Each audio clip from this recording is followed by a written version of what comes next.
Okay. Hi, kings and queens. I hope you're having a wonderful day. Today, we're again on a mindset grow with Kim. My name is Nera, and I'm skill energy coach. And I'm today here with Kim. And Kim, please introduce yourself. What do you do? Because I'm gonna suck at that, so I don't want to spoil your career, please. Okay, thanks so much for that, Nara. So I am a social media manager for health and wellness coaches. So I help health and wellness coaches grow their business by having a strong online presence through creating a strong marketing strategy. So yeah, I'm super excited to be here with Nara. We're going to be talking all about transgenerational limits, and this is another episode of our Mindset Walk. Yeah, thank you. So, uh, did you find yourself? We're going to explain a little bit later what are transgenerational limits in a depthness. I'm going to keep on a surface. So, this is like for now. These are limits, right, that we get from our parents in our parent house, and these beliefs our parents get from their parents and stuff like that. So, they're like multiple generations in our families. So did you ever find yourself that you maybe use some kind of transgenerational limit that you don't and put into a conscious mind? Oh my God, this is something that I'm not aware of, that it's transgenerational limit. Because I sometimes find myself in these transgenerational limits also, no matter what. I'm a coach. It's unconscious mind. It's a big box of a lot of stuff. So did you ever maybe find yourself that you're using some kind of transgenerational limit and it's no good for you, so you let him go? Yeah, I have a lot of that. So a lot of beliefs or traditions that have been passed down from generation to generation and that we also follow. So it's not just like within the family, it's also something cultural. So for example, here in the Philippines, our culture here in the Philippines is always to make sure to be respectful, be kind to the elder people in your family, and that's all well and good. But there are also these beliefs, not just in the Philippines, but in all different cultures, that may be not so useful when it comes to the changing times. So yeah, I'd love for you to discuss more about what is transgeneral beliefs and what are transgeneral limits. So transgenerational limits, yeah, limits are our unconscious patterns that we run our lives. And as I said, we get them into our environment in a home where we grow up. And they're like stopping us from progress in some certain area or part of our life, or as I would say, in spiritual or personal growth. And these limits are mainly gathered in ourselves, by observing the situations and stuff that we are like surrounded in everyday life. We observe how relationship works based on a model mother father. So if something is there not functioning right, we're not going to know that as a kid. That's why I said these transgenerational limits can be dysfunctional in our adulthood life, because we're going to observe that it's normal that, I'm going to say, for example, female in a family doesn't have much right to express her feelings, or to express what she means about certain topic, or what she want to do actually. So it's a little suppressed energy of a female, and the I will say the father's energy is going to be dominant. So it doesn't matter that he's going to do all the good stuff, or maybe not so, I don't know, smart stuff for a life, but it's going to be dominant. It doesn't matter. So if we're going to observe that, somehow we're going to grow up and believe that that is normal, like a layer in a family, to function in a family. That female is just, not so value in expressing opinion, in expressing emotion. And if you're a guy, that it's good to only be right, that you have right to arrange everything in a family, that your word is like the last word in a family and stuff like that. But when we're kids, we're not going to be aware of that it's not functioning, that it's not functional for us. So when we grow up, we can, as I said, these transgenerational limits have these hookups. So if we grow up as a female in this kind of, I was grow up where female energy was suppressed. So when I grow up and when I started to go in friendships or in relationships long time ago, I realized that somehow I'm not getting enough, that I could like get more, and I didn't know what is it until I just realized that my female energy is suppressed, because I thought it was normal. I didn't know what's going on and why my friendships, some of my friendships, not all of them, but some of friendships are just like, what's going on? How come I didn't like somebody didn't respect my boundary, somebody didn't respect my no, or stuff like that. So I was just like surprised by that until I put it into my conscious mind. Oh, it's a transgenerational limited belief. Energy of a mother was suppressed in my family, and the father energy was dominant. So somehow I'm like putting that into my everyday life, because this is like home environments to me, in relationships, in friendships, in a business associations and stuff like that. And when we put something that it's like, no matter how dysfunctional in adulthood to arrange our lives, it's normal to us. It feels like home to us, because we know how to deal with that. We know how to deal with something. We don't know how to deal with something different. That's why we put this stuff in adulthood, because it feels like home. We feel somehow like home. We try to compensate these situations that we are used to and know how to deal with it, no matter how dysfunctional they can be. So when I put it in my mind, okay, I'm a woman, but it doesn't mean that my opinion isn't valuable. It doesn't mean that my no doesn't matter. It doesn't mean that when I set a boundary and said, I don't really have time, I don't want to do it. I think that's like, not good. It's stupid. I'm not going to do it. And people didn't respect it. Not all of them, as I said, but some, friends didn't respect it, or some partners didn't respect it, because deep down in me, I wasn't aware of what's going on. I was just like said it, but my energy and my limit beliefs was like, oh, it's happening. If it's happened, it's happened. If someone respects, it's respect. If it not, because this is how the things actually work out, but they're not working out. So, these transgenerational limits can be, as I said, dysfunctional and traumatic. But when we don't put our mind, oh my God, this is not like a normal growth in a spiritual and personal development, they're not gonna stop. Yeah, that's super Mhm. interesting. And is it always also the same, like with having limits for women as compared to men, or girls as compared to boys? So a lot of parents, when they have children, especially young girls who are Mhm. in the playground, and then they're climbing the monkey bars, they're running around, going on the swings and the seesaw and everything, they always tell their children, especially if they're girls, to be careful. And Mhm. so what's in the mind of the young girl is that, okay, I can't be running around, I can't be climbing here or there, because I have Yes, to be careful. yes, The mother or father would say, be careful, you might fall, be careful, you might hurt yourself.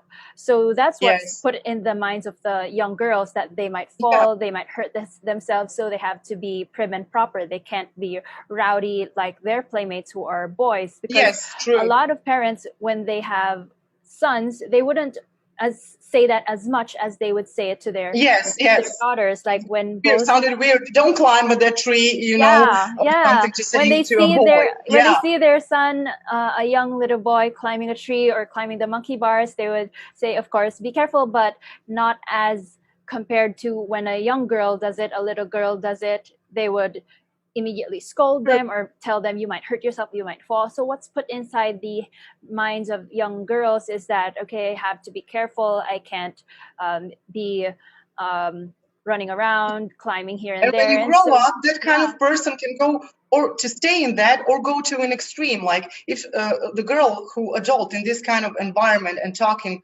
and listening to this kind of beliefs, she's gonna hard to take risk in her life.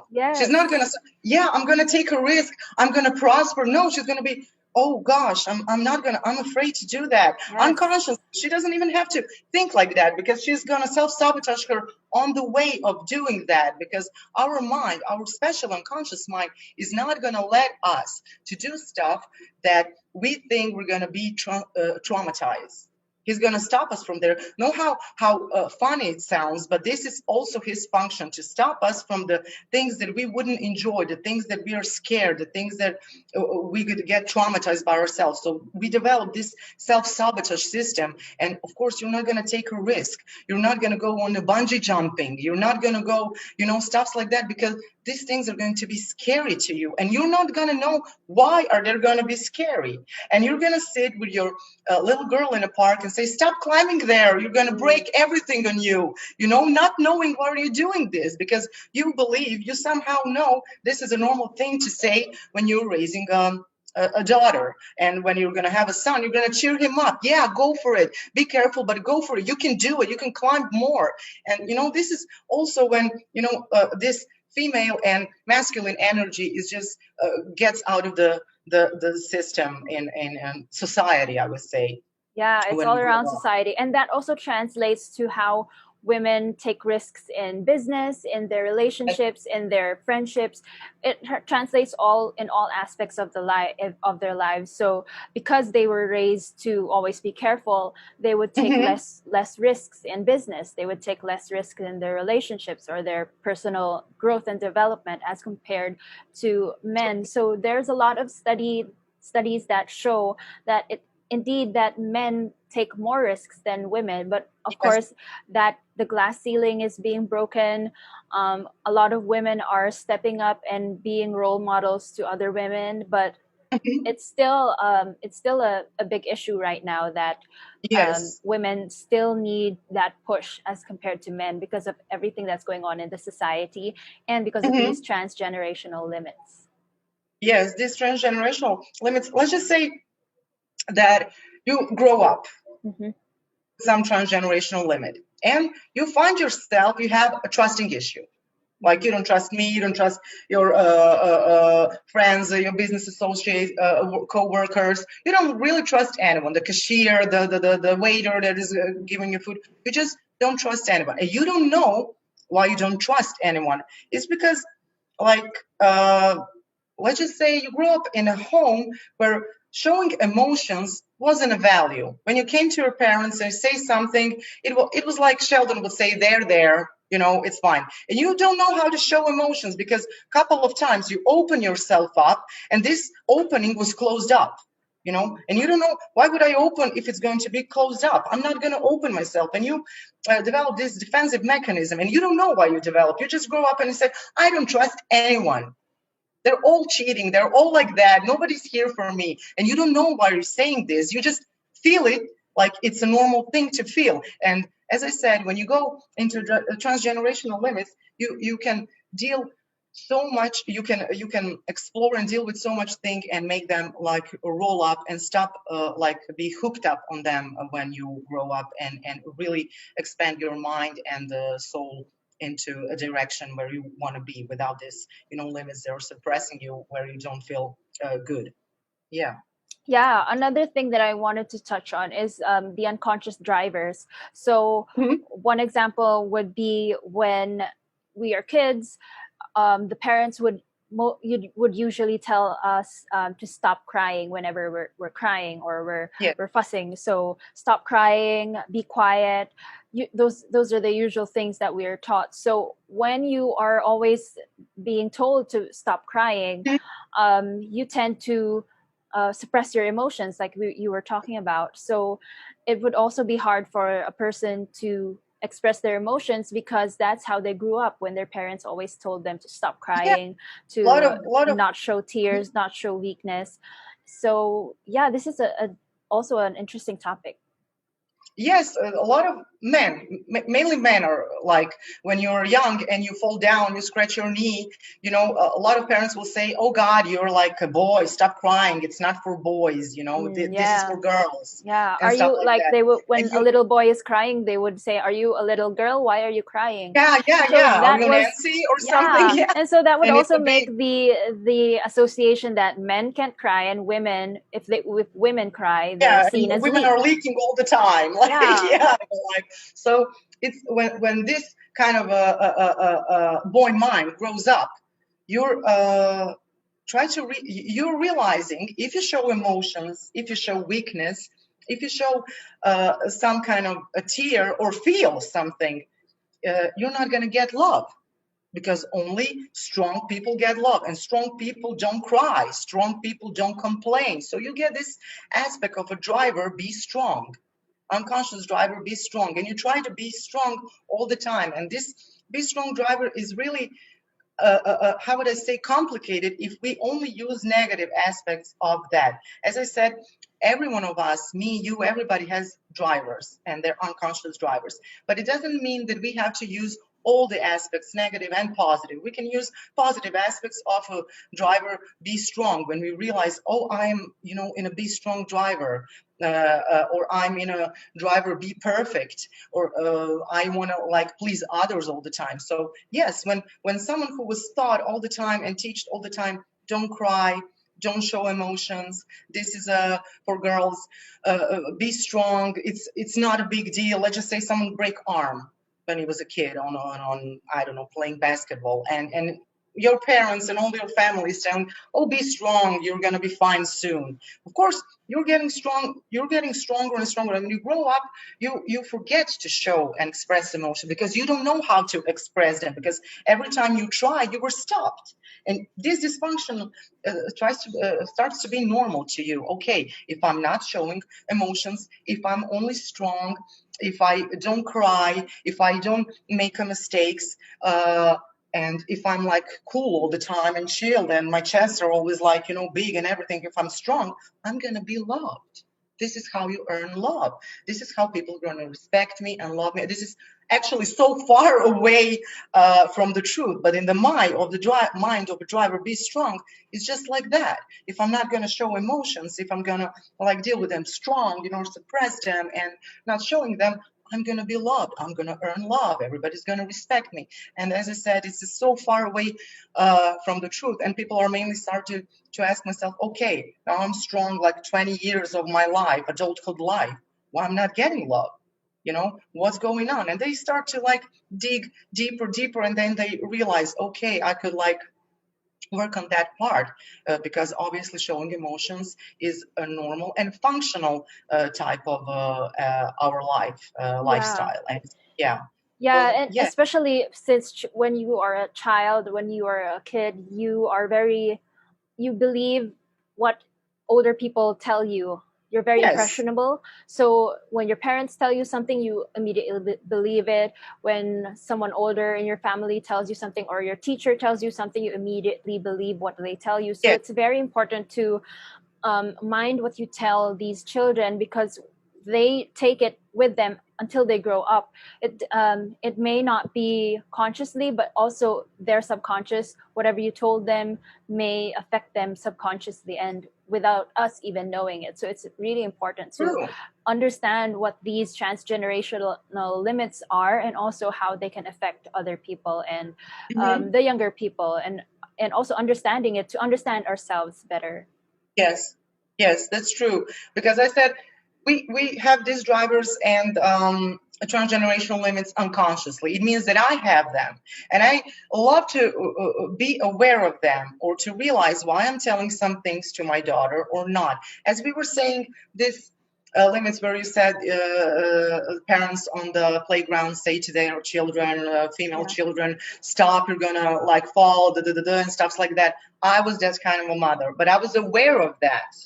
I was aware that it's dysfunctional, it's not normal. And I said, I go with my partner and my daughter on the playground, and I said, you know what?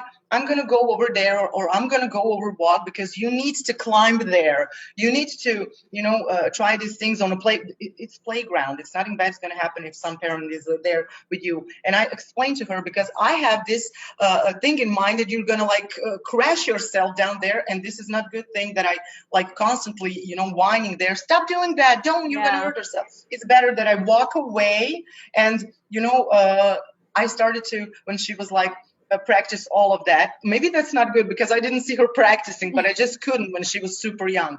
And when she was done with the practicing of climbing on something, I came out there and checked how far that she made it. And yes, I was there and I was like stuck. Oh my God, just please don't let her fall. Just please, energy, just please, Lord. And I saw her. And then I said, that's great. But I told her that would never happen, that I was sitting here on the playground watching you because I would be overstressed. And I knew I'm not going to like push her to do great stuff or anything if I'm just gonna like suppress her energy and her abilities right on the start. So this is how I deal with this transgenerational limit. I took a step back for a while, and then I come back, and then I was there for her. I said, you're gonna stay with your dad, and you're gonna like he's gonna be here to help, and he's gonna whine, oh no, you're gonna fall. And I would say that. So later I was also talking, and it was funny to her, but she actually teaches the value also how to deal with something else transgenerational. Well, you cannot deal with that. You can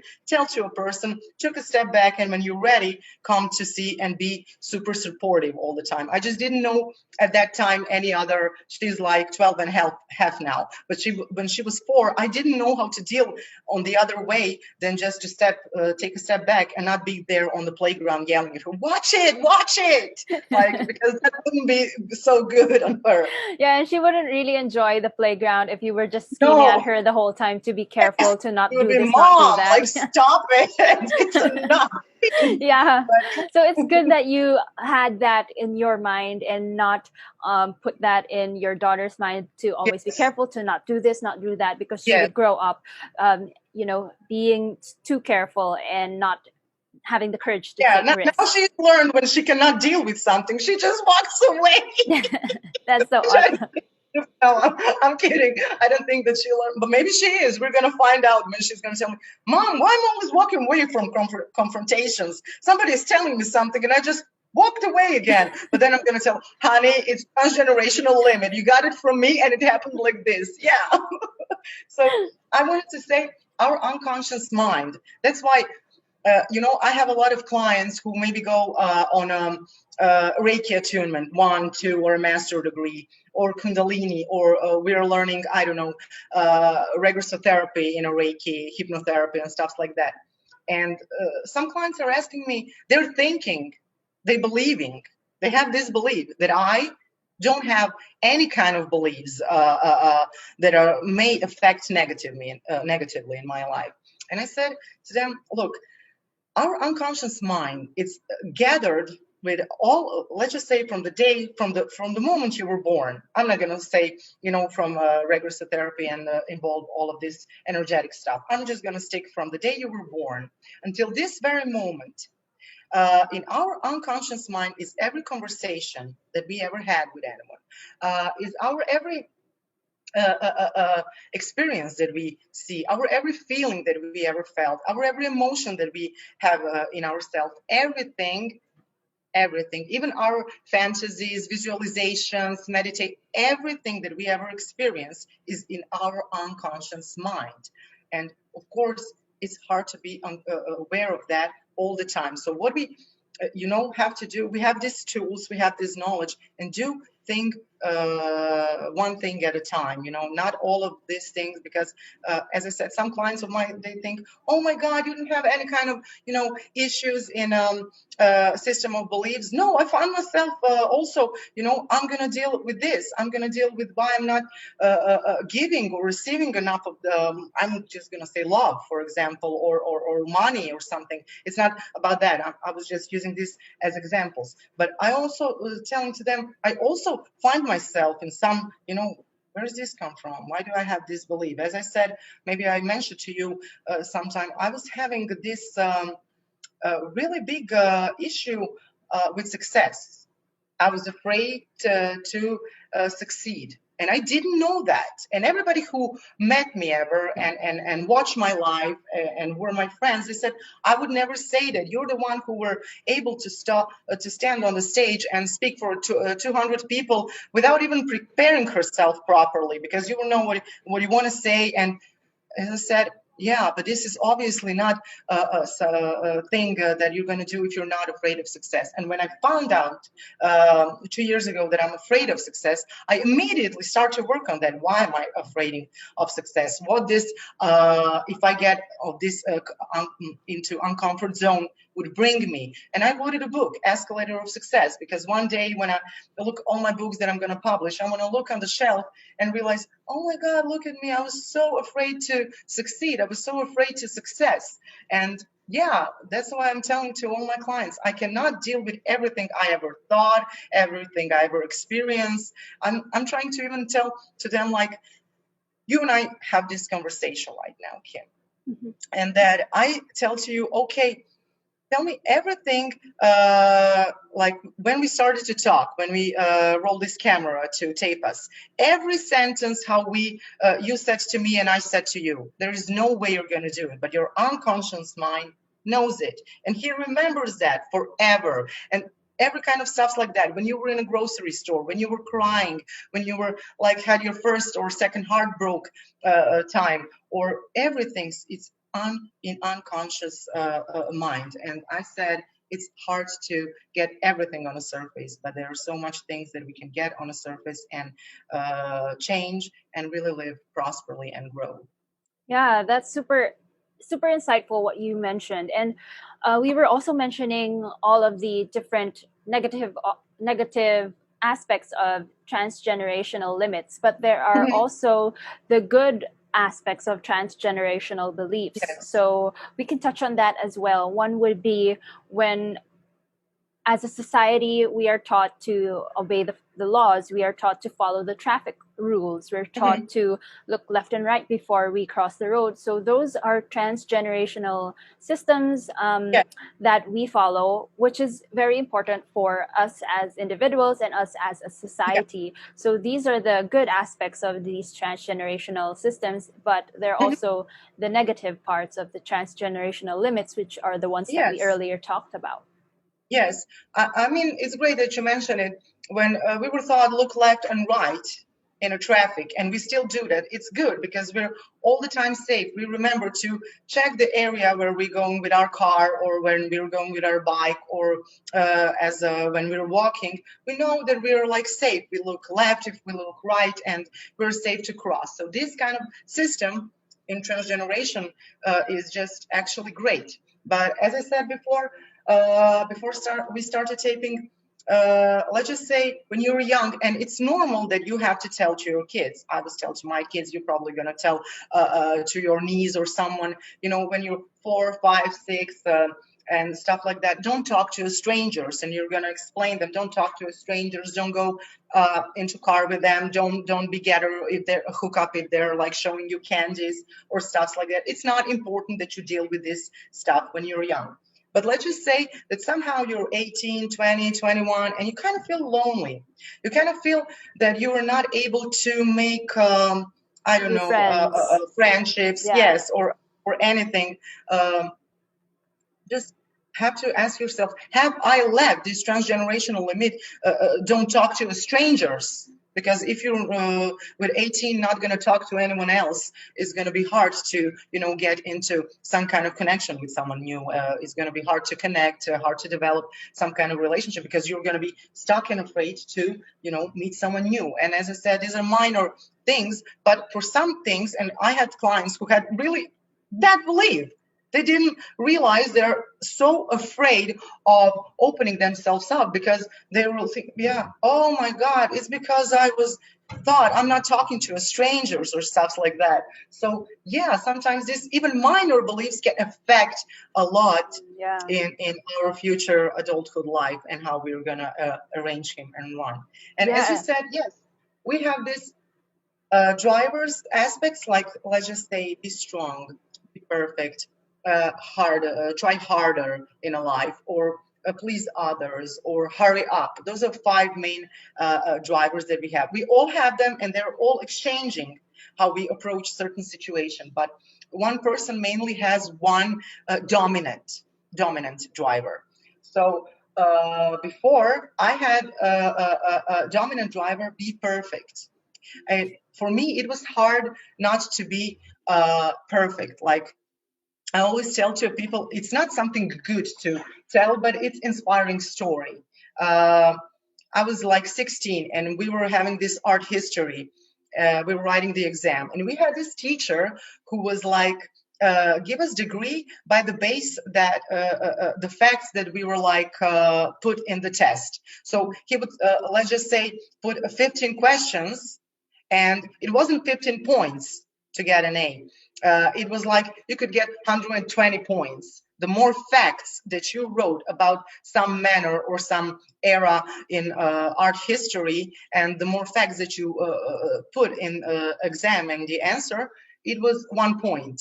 So I was doing this, and of course, at the end of the timing, when timing was off, he said, okay, put your pens down and give me the test. And I was like, I wanted to write on the last question so many things, but I just didn't have time. And I have to put my test away. And I was so angry, so pissed that I was taking the paper and I was doing this because I didn't want to take it.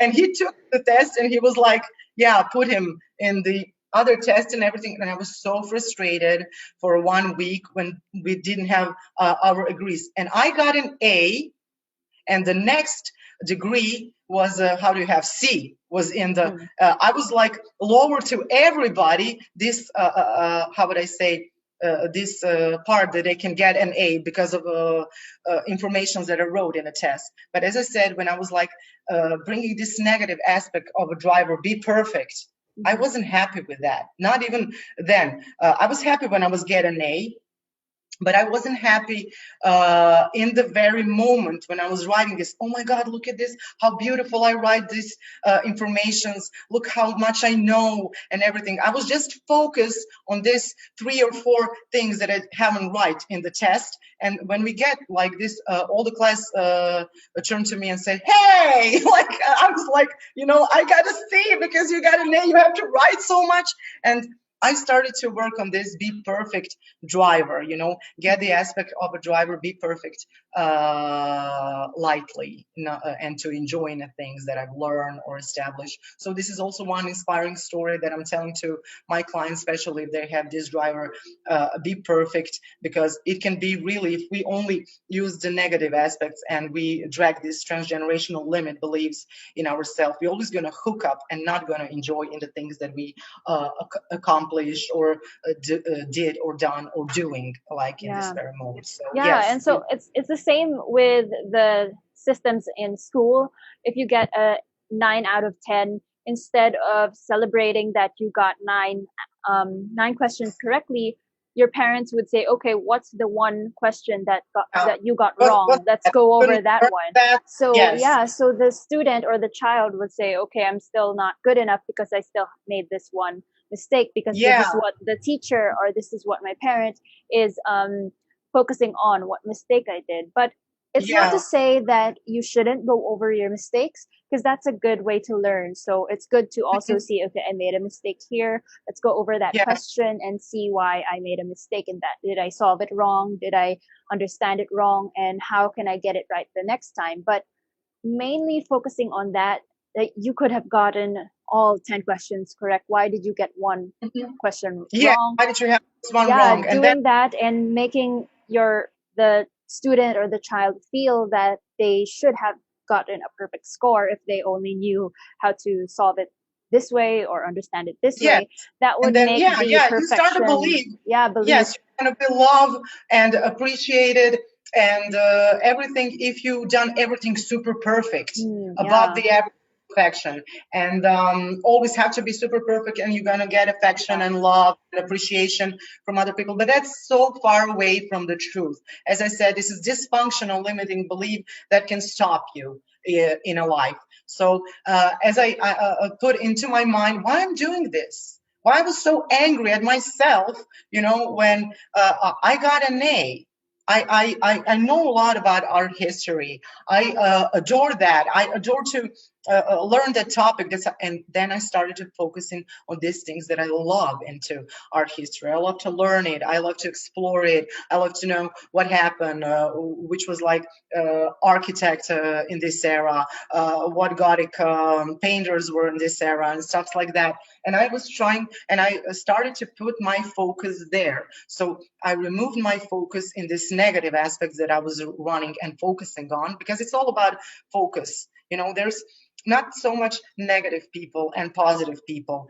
it's about focus. Let's just say now I'm focused on a prosper, on a growth, on a beautiful emotions, on a beautiful people that I'm meeting, on the beautiful collabs that I'm having, on stuff like that. But let's just say I could be totally in a different part of a focus. I could be focused on the negativity in my life, on the things that I don't want, or the things that I didn't do perfect, why I haven't done them perfect, when they're going to become perfect, what's going on, and I could be focused on that. So it's not going to be, I wouldn't change my like personality, I would shift my mindset, right? So when I shifted this mindset, it put focus on the positive aspects. Okay, because when someone is like having the driver be perfect, there are positive aspects, because you know you want to be fantastic in doing what you do, but you don't have to overboard yourself and do the, I don't know, empire of something, and then start to coming up, showing off yourself, and then be happy. Because as I said, when you're running yourself, these negative aspects of a driver be perfect in transgenerational limits, you're never happy,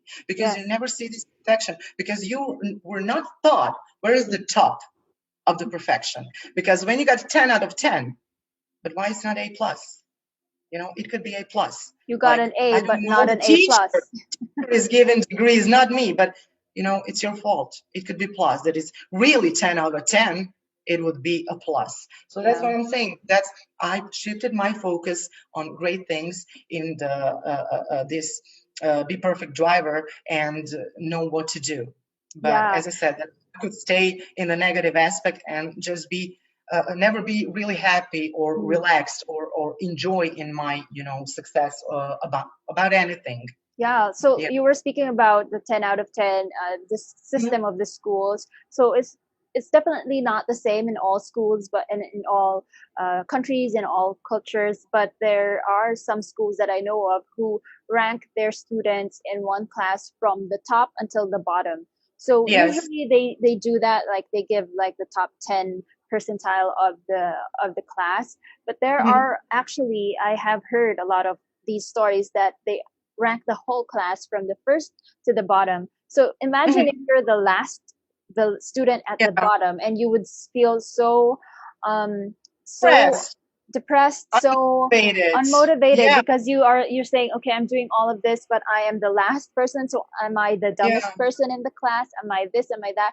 And the systems in school don't really help all children, all students, because for example, in college, you are supposed to take a certain number of courses in order to graduate.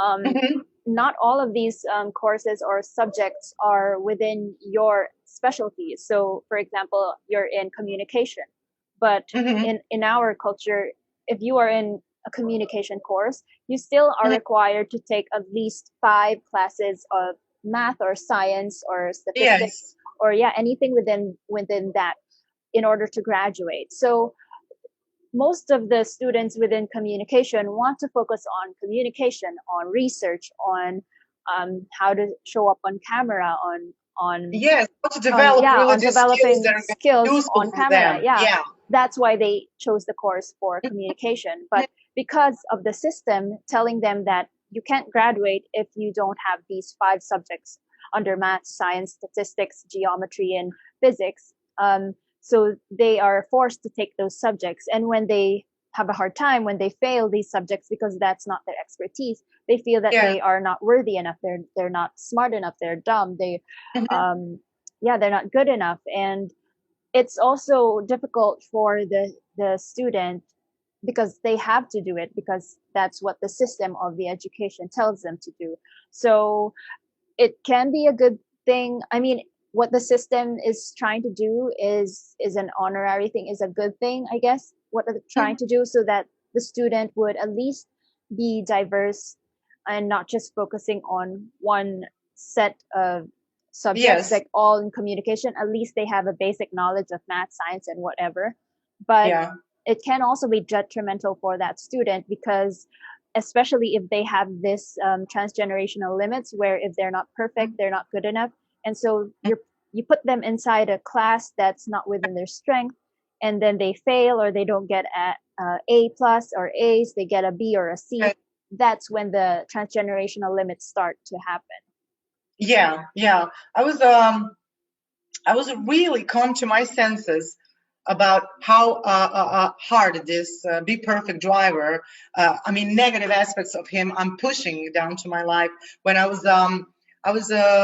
studying chemistry, and I was going to get had this really big exam, and I couldn't like solve two questions that I had, and I was taking the instructions. So I went on these instructions, and I was sitting there, and there was this guy. He was telling me, "Yes, we're going to do this," and I said, "No, we're not going to do this, because I have this in the pinky. Like, we're going to do this two task. I really don't know how to solve them and everything." And we were there 90 minutes, and he's, as I said, professor of a chemistry, and he couldn't solve it. So I was just like, come to my senses. Okay, now I'm going on exam. I cannot solve it by myself. I was getting the instructions over 90 minutes to watch how the guy is like losing himself and trying to like figure it out what's going on here in this, formula and everything. And I was kind of relieved. Okay, you see, you can be a prof. And he didn't took me money for this 90 minutes because actually he wasn't. So yeah, it was this kind of thing happened. But as I said, I kind of just started to let it go. I can let go. Somebody who is like super much more educated than me can stuck at something. We're not all experts in something. And then I started, it's just one exam. It's just one exam. It's just one degree. It's just what's the worst thing happen? And I started to lose and let go and observe other more functional things right into in my life, in my surroundings, and I started to focusing on them. So also that was kind of a deep relief. What's going to happen?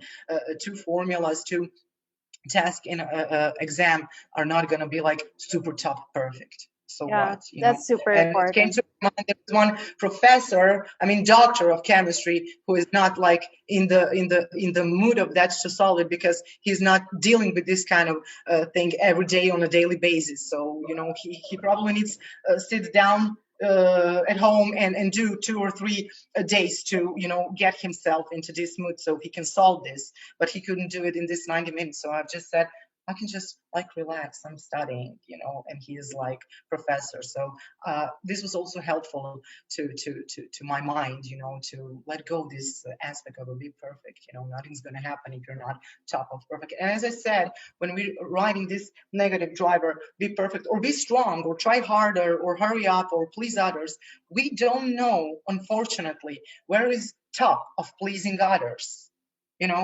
Where is this limit when we're going to stop pleasing others and give something to ourselves? When is stop to stop and stop trying? Where is this limit and top when we're going to stop being strong, when we're going to really accept that we are human beings, that we have feelings, that is normal. We don't know where is this top line when we're going to stop doing this. That's also in be perfect. We don't know where this perfection stops or ends, and then you just go unconsciously, and you're never like there grounded in the moment, in your surroundings. And yeah, that's why they're important, because these transgenerational limits are invoking, as I said, there are hookups.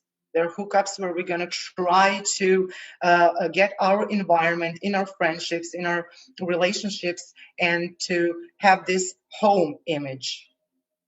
I don't say home image because it's a home where we grew up. I said home image because it's something familiar for us. I said home is something that we are like feeling at home. We know how to deal with that. We know how to communicate. Because if someone was like, as I said, this hookups work was always in the fight growing up, he's going to fight with his partner, want it or not, because it's a normal thing that to fight. It's normal thing. This is how you believe that communication is valid, it's normal, it's functioning, and it should be proceeded. And as I said, when we don't get these hookups, and we all get hookups, don't be naive, we all get hookups at some point, we also develop drivers. And these drivers, when we use these negative aspects of them, we're focused on some things that we don't know why we focus. We're suppressing our emotions, or we are just want to be top and the best in everything that we do. We're never happy. We are always like suppressing our thoughts and emotions because we don't want to hurt somebody, because we want to like please others, or sometimes we're trying so hard, not succeeding at anything, because We know in online, okay, I was trying. That's good. I was trying. I was trying like 3.5 years, and I didn't even finish one blog post, but I was trying. So this is like hard thing that can happen in a driver. Try hard. That's what I say. Try harder. That's what I say is when we get this trans limited beliefs who are dysfunctional, and we develop these drivers and start to use negative aspects of them in a life, it can be really hard until we just say enough. What's going on? What's that? How can I change it? I want to approach to that on a different Yeah. method and area. Yeah. Super. Yeah, that's super helpful, Nara. I think we already gone full circle and just gave all of the information that we can share with the people about transgenerational limits, how you can make sure that you are aware of these transgenerational limits so that you yourself can understand yourself, why you are feeling Yes. this way, and so that you won't put this on the next person and just dump all of your mess on the next person, because you understand yourself better through these Yeah. transgenerational limits. So yeah, it's been such a Yes. pleasure talking with you, Thank Nara. you. Thank Um, you. this has been another mindset walk, and yeah, any last message or words before we wrap up? Yes. I wanted to say I'm offering transgenerational limit beliefs and how to get them off and how to stop with the self-sabotage. It's a 6 weeks program. If you want, you can like contact me on Skill Energy Coach or visit www.neratransit.com. And if you want to be boom at the social medias, you definitely, can you say what Yes, you're offering definitely. to your. If you need help with your social media and making a strong impact online, just check my Instagram, Facebook, or website, Girls Got Goals PH, and you'll be able to find me. You'll be able to contact me. I'm pretty active on Instagram and Facebook, and also my website. So if you need any help with that, just send me a DM. And yeah, it's been an Yeah. awesome another round of Mindset Walk with Nara. And I hope you guys join us again for the next one. We're going to be talking more about mindset, Mhm. energy, and thoughts, and all of that good stuff that can help you with your personal and your professional life. Yes. Okay. Thank you. I wanted to say goodbye to everyone. Stay cool and love. And until next time, namaste. Bye, guys. Bye. Bye.